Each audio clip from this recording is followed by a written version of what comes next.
Compliance need not be an expensive and grudging exercise. Now in its 5th year, ITWeb's annual Governance, Risk and Compliance Summit, held from 10 to 11 February at Summer Place in Hyde Park, showed delegates how to apply simple and cost-effective methods to adhere to new regulations. The focus of the presentation is to impress upon the audience the importance of following a best practice roadmap in achieving IT governance. The finish line for that would be full integration and harmonization of a company's IT operating environment with the key business objectives. That will provide the executive leadership transparency into being able to assess and act upon IT risks and how they're affecting the business. One of the key points from our presentation is that the threat landscape has shifted and the exposure points for an organization have shifted, and no longer is network-based security sufficient, and the risks have shifted to the user. Organizations need to make sure that they have proper controls in place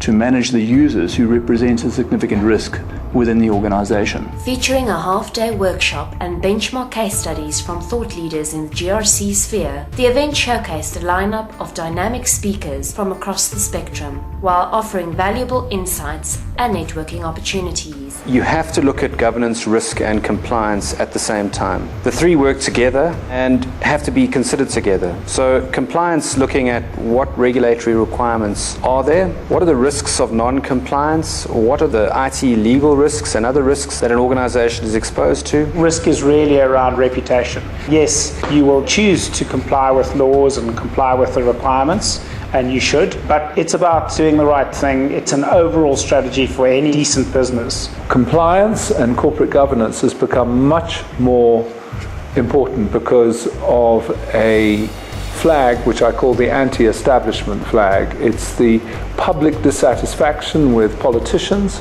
and with big business, and therefore if you do not stick rigidly and morally to your corporate governance program, the penalties are much higher than they were 15 or 20 years ago. And that's what I explained to the delegates, that you really have to now be real when you comply with your corporate governance program. We've got lots of law at the moment in South Africa, lots of regulatory requirements, new laws like the Protection of Personal Information Act, or POPI. There is no single organization that is ready for POPI. It's because of the lack of dialogue between the industry and the regulator.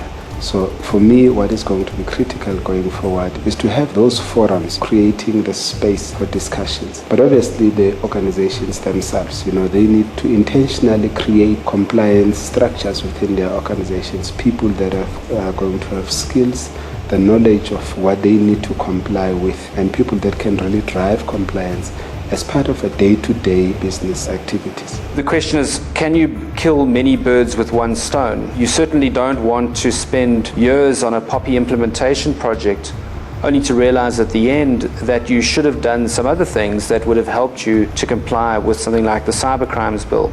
I hope what attendees can take away out of this one is that there is a different way of looking at content, and different role players can now interact with the same content based on their knowledge of that content and apply specific rules to the content. So this allows us to eventually start looking at addressing that animal that sits out there that we know exists and we've never really been able to effectively manage. Finding content, managing content and applying rules to content, and in the process addressing the governance, risk and compliance rules that are required within, in our case, the financial services industry.